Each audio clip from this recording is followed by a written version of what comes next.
اور میرا یہ ایمان ہے کہ اگر آج پاکستان کو وہ عزت نہیں ملی دنیا میں،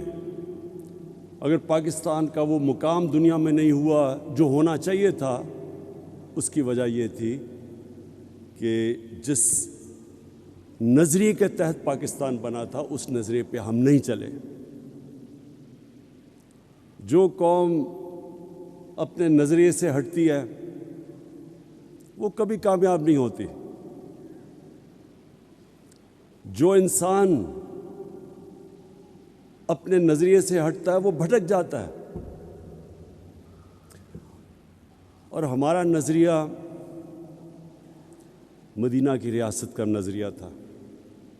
اس میں دو سب سے اہم چیزیں تھیں، ایک انسانیت، فلاحی ریاست، جدھر ریاست نے اپنے کمزور طبقے کی ذمہ داری لینی تھی، جس کو انگریزی میں ویلفیئر اسٹیٹ کہتے ہیں، اور دوسرا جو نبی صلی اللہ علیہ وسلم کا حکم تھا کہ جو قوم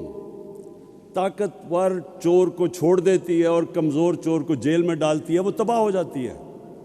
یعنی جس قوم میں انصاف نہیں ہوتا وہ تباہ ہو جاتی ہے۔ اور انہوں نے پھر کہا کہ میری بیٹی بھی اگر چوری کرے گی تو اس کو بھی سزا ملے گی، یعنی کوئی قانون سے اوپر نہیں ہے۔ یہ دو سب سے بڑے اصول تھے جو بنیاد بنے مدینہ کی ریاست میں۔ اور بھی تھے، میریٹوکریسی تھی، خواتین کو پہلی دفعہ جائیداد میں حق دیا گیا،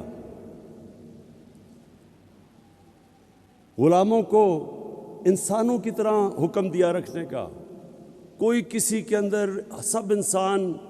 حضرت آدم کی اولاد بتایا گیا کہ کوئی بھی رنگ ہو آپ کا، اس پہ کوئی انسانوں کے اندر فرق نہیں ہے۔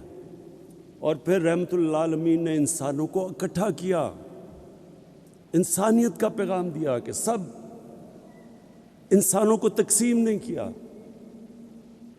اور وہ ریاست اس کے اوپر کئی صدیوں تک مسلمانوں نے دنیا کی امامت کی۔ آج مجھے افسوس سے کہنا پڑتا ہے کہ جن اصولوں پہ انہوں نے مدینہ کی ریاست کھڑی کی تھی، آپ کو وہ اصول وہ لوگ جو مسلمان نہیں ہیں ان ریاستوں میں نظر آتے ہیں۔ میں ساری دنیا گیا ہوں، میں آپ کو یقین دلاتا ہوں کہ سوئٹزرلینڈ، نیوزی لینڈ، اسکینڈینیویا، ان ملکوں میں آپ چلے جائیں آپ کو زیادہ اسلام نظر آئے گا، وہ قریب ہیں ان کے مدینہ کی ریاست کے اصولوں پہ۔ وہاں انصاف بھی ہے، وہاں انسانیت ہے، وہاں فلاحی ریاست ہے، وہاں میریٹوکریسی ہے، وہاں خواتین کو حقوق ملے ہوئے ہیں، انسانوں میں فرق نہیں کرتے۔ اور مسلمان دنیا میں بڑے کم، 50 سے زیادہ مسلمان ملک ہیں، بڑے کم مسلمان ملکوں میں آپ کو وہ مدینہ کی ریاست کے اصول نظر آئیں گے۔